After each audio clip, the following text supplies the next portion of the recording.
Kelin, mendan berkitib nima yeyapsiz? Voyda!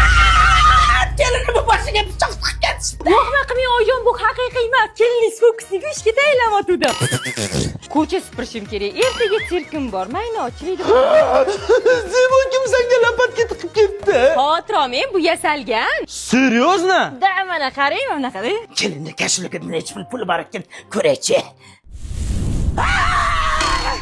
Kelin turing bitta fokus ko'rsating. Oyijon, yarim kechasi nima kerak sizga? Menga emas, mahalladagilarga.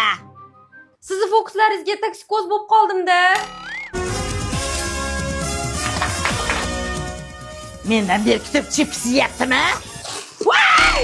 Ikkinchi birovni chipsiga tegmayman. Qarang, ichida hech narsa yo'q, lekin bundoq qilaman, ichidan quyon chiqib keladi. Qanaqa qilasan buni? Quyonga buni 6 yil o'rgatganman. 6 yil. Boshingiz qazg'oq bo'lib ketibdi. Ha, qazg'og'imni fokus qilib yo'qota olmaysan. Reserve bor-ku. Ha, bu haligi ko'zli shampuni. Imini ko'kini siz ishlatsangiz bosh teringizni davolab, qazg'og'ingiz ketishiga yordam beradi. Yashili bo'lsa yog'li sochli uchun, qizili bo'lsa chustительный sochli uchun. Ayniqsa bulardan keyin konditsioner ishlatish kerak. Boshi konsert tagida tursa shamollaydi odam. Men bu konditsioner aytmayman. Hech bunaqa go'sht yemadim. Va shirin ekan. Nimani go'shti, ona? Quyon go'shti. Kelin ishlabmasdan quyon topib oldim, qochib ketmasin deb shartni so'yib qovurib oldi. Necha yil o'rgatding quyonni, Zebo? 6 yil. Ha, 6 yil umring.